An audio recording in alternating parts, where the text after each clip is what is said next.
Minutes. Merci, Monsieur le Président du Sénat. Mesdames et Messieurs les ministres, mes chers collègues, ma question s'adressait à Madame la ministre des Solidarités et de la Santé. Lors de la campagne pour l'élection présidentielle, le candidat Emmanuel Macron ne voyait pas de justification juridique à s'opposer à l'ouverture de la PMA pour les femmes, quel que soit leur statut conjugal ou leur orientation sexuelle. Il attendait l'avis de la Commission consultative nationale d'éthique pour les sciences de la vie et de la santé pour s'assurer d'un débat pacifié et argumenté. Cet avis est désormais connu et l'attente est forte chez les femmes seules ou en couple ayant un projet d'enfant.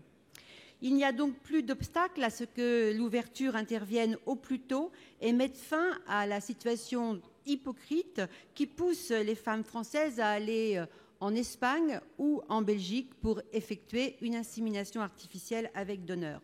Ma question est simple, Madame la Ministre. Dans quel délai allez-vous permettre l'ouverture de la PMA aux femmes seules ou en couple, ainsi que la prise en charge par la sécurité sociale? Merci. Pour vous répondre, la parole est à Madame la secrétaire d'État chargée de l'égalité entre les hommes et les femmes, Madame Marlène Schiappa. Monsieur le Président, Mesdames les sénatrices, Messieurs les sénateurs, Madame la sénatrice Michèle Meunier, effectivement, vous l'avez rappelé, l'ouverture de la PMA à toutes les femmes était un engagement de campagne du Président de la République. Il avait conditionné la tenue de cet engagement à la rendue d'un avis favorable du CCNE, du Comité consultatif national d'éthique. Cet avis a été rendu après une autosaisine qui date de l'année 2013. Cet avis est favorable à l'ouverture de la PMA pour toutes les femmes, qu'elles soient en couple ou qu'elles soient célibataires. Et l'avis est négatif en ce qui concerne la légalisation de la GPA.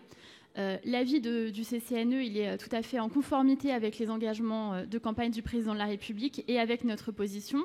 C'est-à-dire que nous ouvrirons effectivement la PMA, mais nous voulons avoir un débat serein et apaisé sur ce sujet, avec comme boussole permanente l'intérêt de l'enfant et en préservant les couples et les familles des insultes et des actes homophobes qui peuvent survenir lors des débats de ce type.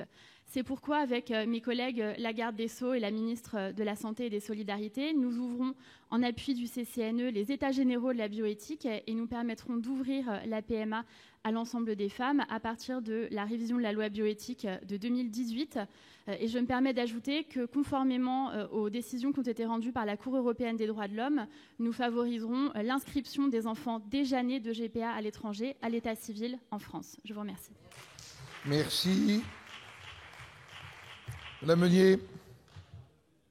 Merci, Madame la Ministre, pour ces réponses. Comme vous, comme Madame Buzyn, je pense que la France est prête et qu'il ne faut pas trop attendre, car vous le savez, les réactions homophobes et les propos homophobes risquent de prendre peut-être un peu le pas sur les débats concernant la PMA. Donc plus nous serons rapides sur cette décision et mieux ce sera pour les femmes et les couples en attente. Merci. Merci.